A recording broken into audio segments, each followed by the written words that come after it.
आपण पाहता जनशक्ती न्यूज 18, सामान्य जनतेचा बुलंद आवाज। दारू पाहिजे का?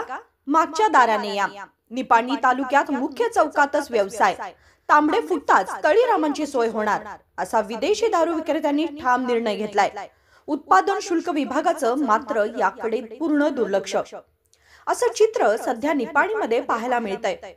या दारूच्या व्यसनानं कित्येक कुटुंबे देशोधडीला लागलेत, कित्येक कुटुंबे उद्ध्वस्त झाली आहेत। ही बाब लक्षात घेता जनशक्ती न्यूज 18 केबल नेटवर्क या वृत्तवाहिनीने गेल्या आठवड्यामध्ये बातमी प्रसारित केली होती। 2 ते 3 दिवस विदेशी वाईन शॉप व बियर बार उत्पादन शुल्क विभागाच्या नियम व वेळेनुसार उघडण्यात आले, परंतु पुन्हा एकदा उत्पादन शुल्क विभागाच्या नियमावलीला पायधडी तुडवत तांबडे फुटताच वाईन शॉप आणि बियर बार उघडण्यात येत आहे। या दारू विक्रेते धारकांवर कोणतंही भय नसल्याचं स्पष्ट दिसून येतंय हे मात्र नक्की। दारू विक्रेत्यांवर वरदहस्त कोणाचा असा सवालही स्थानिक नागरिकांमधून केला जातोय।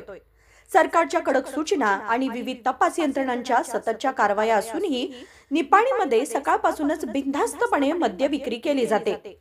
निपाणीमध्ये दारू विक्रीचा व्यवसाय सकाळी 6 पासूनच खुलेआम सुरू असल्याचं चित्र जोमानं फोफावल्यानं सर्वसामान्य नागरिक मात्र त्रस्त झालेत।